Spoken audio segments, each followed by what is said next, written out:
Mitomaníacos! Você sabe que uma Bom pessoa vídeo. mitomaníaca é uma pessoa que mente pra um boné. Aí ele mentiu pra mim. Oi, eu acreditei, né? Acreditou? Acreditei, tô com menos 80% ali em IRB na minha carteira. E era 80% da tua carteira. Aí eu decidi trazer o Israel, que ele que é o cara que manja dessa birosca, porque não é um setor tão trivial, não é um setor tão fácil, já teve um risco de imagem ali envolvido, então assim, talvez um dos vídeos mais embananantes aqui do canal, mas o Isra manja demais, ele vem sempre com os garranchos dele, ele vem preparado, eu nem sei em qual idioma que ele escreveu aqui nessa folha, mas enfim, Isra. E por ter risco de imagem, você chama o cara que xinga a tua família, né? Exatamente, Você, que né? ofende meu avô, que nem tá aqui pra se defender, mano. E relatório de IRB, eu já passei pelo call. Todo mundo fica, Pete, libera o call, libera o call. Depois a gente libera o call. Calma, tio. Ó, vamos lá. Instituto de Resseguros do Brasil. Como é que essa birós ganha dinheiro? O que é o setor de resseguro? Bom, vamos lá. O resseguro é basicamente o seguro do seguro, tá? Como é que funciona isso? É bem intuitivo, mano.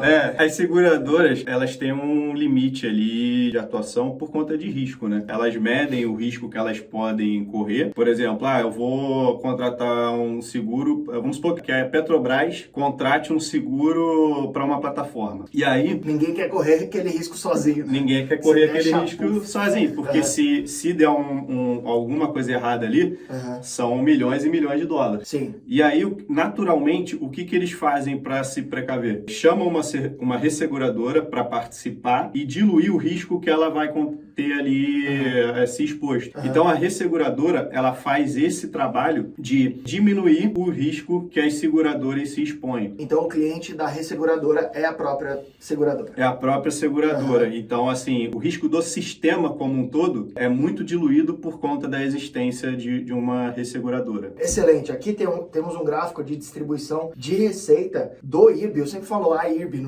A empresa IRB também não está errado. Enfim, mas a gente pode ver que ela tem aqui algumas nuances, né? Então tem o setor rural, Sim. que quando vem uma naba, deve ser uma naba gigante. Setor de aviação. Quando dá dá, bosta, é uma bosta muito gigantesco. grande. Aí a IRB, o IRB tá lá para diluir o risco da seguradora ter que incorrer numa cagada gigantesca. Pergunta number 2, porque aqui nós bota o analista na parede. Quero trabalhar na Inside. Se lasca, esse cara tá suando aqui. Ó, quando a gente olha a barra de risco, de IRB tá em 80%. A gente fez um monte de conta e chega nessa barra de risco que quanto menor, melhor, e quanto maior, pior. 80%. Você acha que desse risco, 80%, é mais um risco de imagem, porque ninguém mais confia nos números que a IRB mostra, apesar de estar se reestruturando e tudo mais, mas enfim, é aquela frase do Warren Buffett. Você demora 20 anos para criar uma reputação e 5 minutos para destruir ela. Você acha que esse risco ele é mais atrelado à imagem que ficou arranhada ou é um risco de execução, de tirar a empresa do buraco? O risco de execução, na verdade, ele existe, mas ele não é tão alto assim. Ele é o risco natural da natureza do negócio, do business. Agora, o risco de imagem, por conta do evento lá que aconteceu em 2020, o risco de credibilidade, ele é gigante. Isso afetou muito ali a percepção dos investidores em relação ao case. Acho que vale a pena a gente relembrar aqui, talvez você não acompanhe IRB no detalhe, o que aconteceu lá em 2020. Fundo Esquadra, né? Descobriu a patifaria. Ele descobriu a patifaria lá no balanço da companhia. Isso que era auditada por duas empresas independentes de auditoria, e né? famosas, inclusive. Famosas, inclusive, não vão citar nomes para não sermos processados. Sim. Mas começa com K. E o que aconteceu lá foi o seguinte, eles encontraram realmente inconsistências no balanço. Houve uma outra confusão que foi a divulgação de uma notícia de que o Warren Buffett estava investindo na companhia. Nesse dia eu já liguei pro Warren e já vi que não. e inclusive ele negou depois. Só que o que aconteceu? A companhia não veio na imprensa negar essa informação. Então criou uma espécie ali, inclusive, de fraude, né? Quando a gente enxerga que o Warren Buffett está se posicionando num case, o que dá a entender? Bom, quem sou eu, né? Na fila do pão. Vamos na bota. Vamos na bota. E não foi bem assim, porque ele não se posicionou e a companhia não veio na imprensa negar a informação. Então isso prejudicou, assim, diversos investidores. Um deles é bem conhecido, um youtuber famoso. Pit Money, não? Mas existe um risco de execução ainda, né? Porque ela tinha muito contrato ruim ali. E aí, as duas palavras que eu mais vi nesse relatório maravilhoso aqui é re-underwriting, que na minha percepção é uma reciclagem de Cadê o contratos. resultado ali como um todo? Uma reciclagem dos contratos que ela tinha, então tira os contratos ruins e fica só com os bons. E retrocessão, what the fuck? Que porra é essa?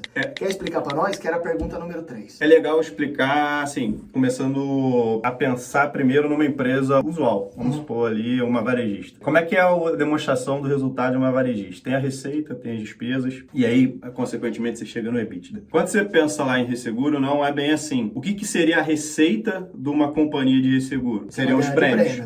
O que seriam as despesas? Tem as despesas ali administrativas usuais, ok? Sim. As outras despesas que você vai encontrar são despesas com retrocessão, a gente já vai falar o que é retrocessão, e também despesas associadas aos sinistros. Então, assim, você tem na composição das despesas os sinistros. Sinistro é quando deu merda em algum cliente e ele te acionou. Exato. Aí você tem que pagar ele. Essa seria a despesa ali, se você fizer um comparativo com as companhias usuais do dia a dia aí, seria aquele custo de serviço prestado ou custo da mercadoria vendida. Então, fazendo uma comparação direta, tá? Sim, em termos de DRE. É isso. Tá. Então, e o que seria o EBITDA, né? Ali o resultado operacional de uma resseguradora. É o underwrite. Se você fizer esse comparativo, fica mais fácil entender a composição desse resultado. E aí, esse processo de re-underwrite, o que significa? A companhia, por conta lá dos problemas que ela teve em 2020, foi identificada, assim, diversos contratos. Dava prejuízo pra ela. Era 100% chance de sinistro. Eram contratos que davam uma receita para ela, mas o lucro que esse contrato poderia gerar era uma bosta. Então ela trocou receita a qualquer custo e abriu mão e pegou um monte de contrato que era micado. Exato. Ela tá fazendo um processo aí de 2020 para cá de limpeza de contratos, né? Por exemplo, a gente enxerga ali na composição dos resultados uma diminuição da participação da receita associada a contratos internacionais. Porque nos contratos internacionais é muito mais difícil de fazer aquela aferição ali de risco, né? Então, assim, e lá provavelmente existia fraude, não dá para afirmar, tá? Mas assim, lá atrás a gente viu uma participação bem grande de contratos internacionais.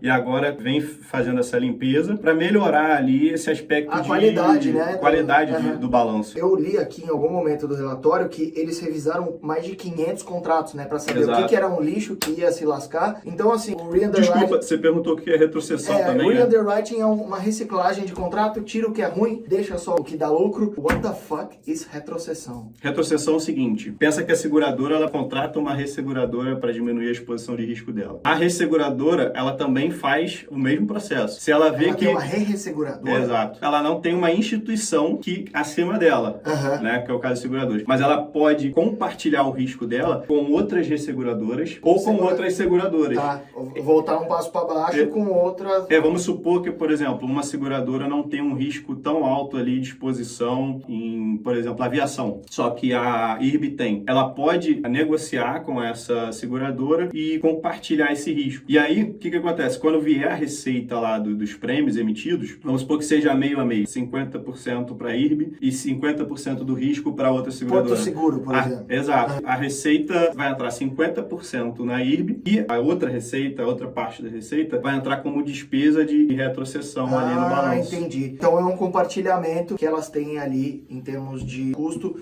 e de receita. Exato. É você diluir o custo ali do negócio. Embora a resseguradora ela tenha como objetivo central diminuir o risco das seguradoras, ela também pode acabar se expondo ao risco e comprometer o sistema como um todo, né? Então, por isso que é importante ter esses mecanismos para o sistema não correr um risco, às vezes, porque se uma empresa de seguro tem um problema grave a ponto de... Vira um dominó, né? Virou um efeito dominó. Então, isso para o sistema ali como um todo é muito importante. É benéfico, né? Se tem tipo um World Trade Center, um atentado, um negócio que é totalmente improvável, mas quando acontece, às vezes se consegue diluir o risco. Se o risco tá bem diluído, ninguém quebra, todo mundo se lasca um pouco, mas ninguém quebra. Exato. Excelente explicação. Quarta pergunta, calma que já vamos mostrar o call. Existem melhores opções no setor? Porque a gente cobre, acho que todas as seguradoras aqui. Sim. E quando a gente coloca IRB como resseguradora no mesmo hall das seguradoras puras, na minha percepção, e eu li alguns resultados de seguradoras aqui, porque a gente cobre todas, e a minha percepção era que a melhor seria Porto Seguro, talvez. Que eu acho que inclusive tá em uma das nossas carteiras. Não seria melhor, talvez, trocar trocar a IRB por alguma outra que esteja melhor em termos operacionais, ou tipo, o IRB já perdeu tanto preço que fica em IRB mesmo e a gente já vai liberar o call? Particularmente, eu prefiro dois nomes, tá? Um é Porto Seguro e o outro é Brasil Seguridade. Tá, BBSE3. BBSE3. Isso é consensual do mercado, não é uma opinião exclusivamente minha. Então, se você pensar em fazer uma alocação setorial em seguros, eu indico que você vá nesses dois nomes. O risco operacional é bem baixo, a taxa de sinistralidade vem se mostrando sob controle. Então sabe ganhar dinheiro. Sabe ganhar dinheiro. Para nós aqui na Inside, são as duas melhores opções. Eu, particularmente, não indico o IRB. Eu acho um case extremamente arriscado. Complexo. Eu sou muito cuzão. Não, mas eu chamei ele ontem, de noite. Falei, mano, precisamos gravar um vídeo de IRB, velho. O Israel deve ter escorrido um caramelo na calça dele. Porque é, de fato, um case muito complexo, né? Pra esquadra identificar isso, foi um estudo complexo. Eles tiveram que fazer uma carta de 40 páginas pra descobrir que existia patifaria ali. Eles fizeram mais de uma, né? Primeiro o IRB que respondeu as acusações e eles tiveram que responder em seguida com outra carta. Nossa, teve então, tipo assim, uma réplica e a tréplica. Que bosta. Bom, então assim, existem melhores opções no setor. Pra quem não tá posicionado, as nossas queridinhas, nossas top picks seriam Porto Seguro ou BB Seguridade. E a quinta, agora eu vou mostrar meu call. Vamos mostrar o call. Estamos com a recomendação neutra para IRB, beirando uma venda aqui, né? A gente acredita que tem um potencial de upside relativamente grande, mas é porque a cotação foi tão para baixo, né? Muito diluída, né? Saiu de R$42 para R$2,50. Eita, obrigado por me lembrar, Israel. Obrigado por falar meu preço médio aí.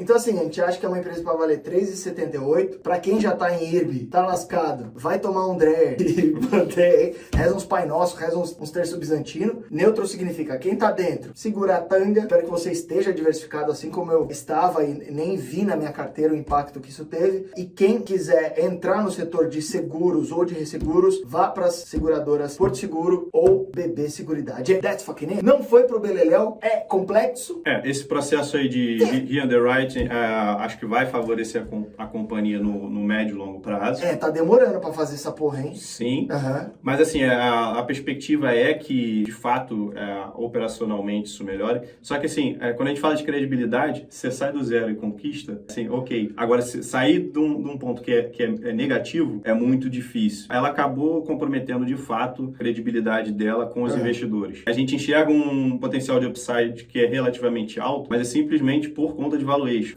Então, se você ali se está posicionado e o papel começar a encostar nesse valor justo que a gente comentou, já troca por uma melhor. Essa é a nossa recomendação. É isso que eu vou fazer. Isa, muito obrigado. Cara, pra quem quiser dicas capilares, fala o teu Insta aí. É Israel S. Cabral. Muito obrigado. Valeu, comenta galera. Aqui embaixo qual empresa que vocês querem que a gente coloque os caras na fogueira. Recomendação capilar e ofensa aos avós. Aos avós não vivos. Valeu, rapaziada. Valeu, galera.